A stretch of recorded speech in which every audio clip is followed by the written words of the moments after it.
Everybody, let's give this problem a try.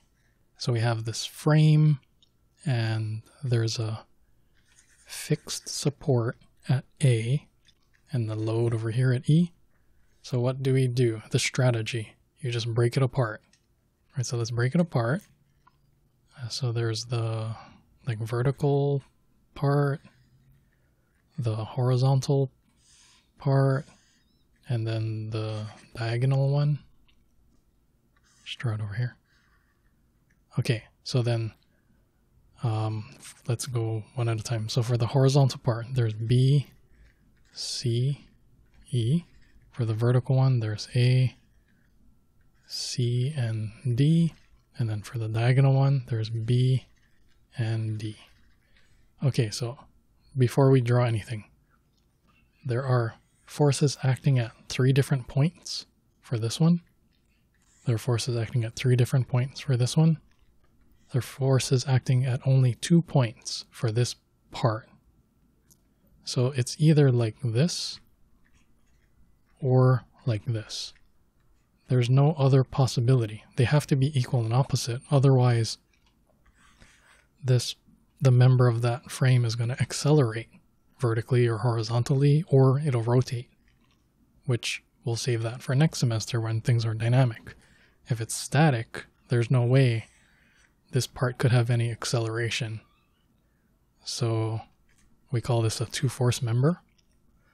So if this is B over here and this is D over here, they have to be equal and opposite. I'll just give them the same letter, B. Okay, so then this point here is connected to this point over here, right here. So this has got to be B. And then this point up here is connected to here, right, like this. So then, oh, I didn't say what I drew, right? This point and this point, they got to be equal and opposite, right? That's Newton's third law. And then this here and here, right, they're connected to the same pin, so the reactions have to be equal and opposite, like that, right? Newton's third law. And we know the angle here.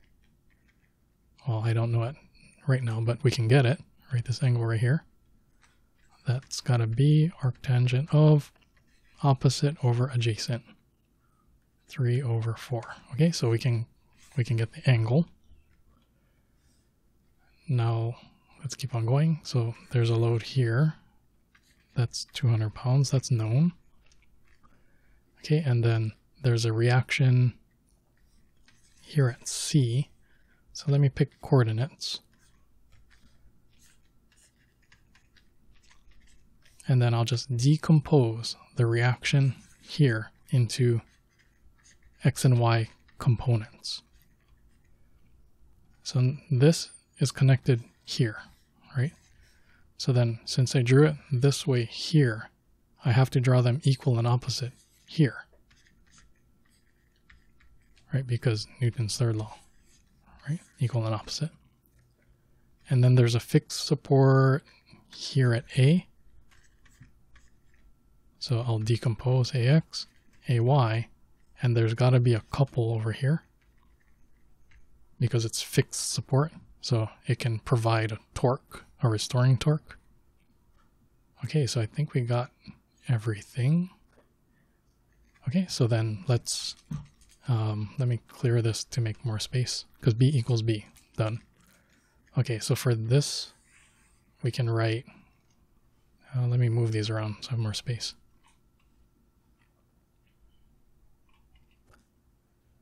Okay, so for this here, we can write 3 equations. For this one, we can write 3 equations.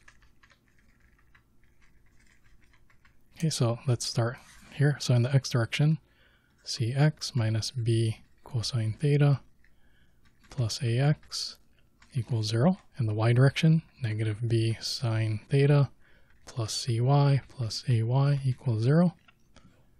Okay, let me pause here and then get to this part over here. So in the x direction, b cosine theta minus cx. Is that everything? Okay, equals 0. Y direction, b sine theta minus cy minus 200 pounds equals 0. Okay, so now let's be clever. So here, let's sum torque about somewhere to reduce the number of unknowns. If we sum torque about here, for example, then there's going to be torque due to cy and b. There'll be two unknowns. If we sum torque about here, then there's torque from b and this. One unknown, so that's already better, right? If we sum torque about here, then there's torque from cy and the 200-pound load. One unknown. So either of these two would be a clever choice to sum torque.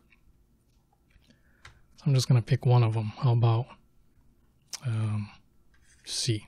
Okay, so if we sum torque about point C, and then see my coordinates like this, Z will be this way, out of the page. So that's counterclockwise. So the torque due to this would be actually clockwise, so negative. And the lever arm here is here, 4 feet, times, if you decompose B into components, here and here, this component doesn't cause any torque about point C, only this one. So what is that? That's B sine theta. B sine theta. Okay, and then there's torque from this, which would also go in the negative direction. Negative. How far is that? 6 feet. 200 pounds equals 0. Okay, so let's see what we got so far. See that unknown? There's only one unknown in this equation, which means you can solve for B. And then you plug it in here, solve for Cx, plug it in here, solve for Cy. So we already know B, Cx, and Cy. So already, right, look, you can solve for Ay over here and Ax over here. And we are done. We got all the unknowns. Let me double check. B, Cx, Cy, right here. Then you plug it in over here, solve for Ax and Ay. Oh no, we're not done yet. Okay. We still got the couple. All right, so let's sum torque about anywhere we want. Let's say about A. Okay, so there's torque from B, so that's, how far is that? 8 feet. And then it's only this component which creates torque, so that would be B cosine theta.